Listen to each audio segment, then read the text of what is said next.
munduak guztiontzat beharko luke. Ulertuz. Ane pirata skate parkean dabil gaur. Ez da oso abila patinetearekin, gutxitan ibili da eta ikasteko gogo bizia dauka. Kontuz, kendu paretik! Az ezartakoa, ez duzu entzun ala? Barkatu, ez dizut entzun, gurra naiz, eta kaskoarekin, eta hemen dagoen soinuarekin, ze kolpea. Gurra, barkatu, enaiz konturatu.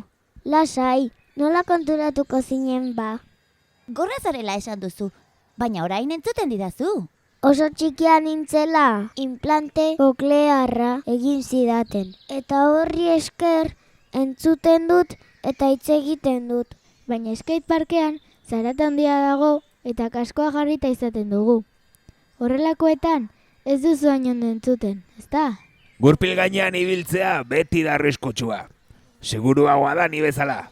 Hanka bakarraren gainean ibiltzea. Harrigarria iruditzen zait. Nik badut osaba bat gorra dena, eta ez du bat ere entzuten. Eskuekin hitz egiten du, zeinu hizkuntzaren bidez. Entzumen arazoak ditugunontzat aurrerapen handiak izan dira azken urte hontan.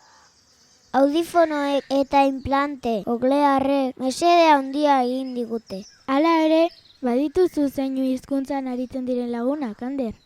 Bai, nire lagun batzuek zeinu hizkuntza erabiltzen dute, baina gehienak moldatzen gara ahozko hizkuntzarekin. Bai ederki moldatu gainera, hizketan eta patinetean. Egia da hori, artista hutsa da patinetearekin.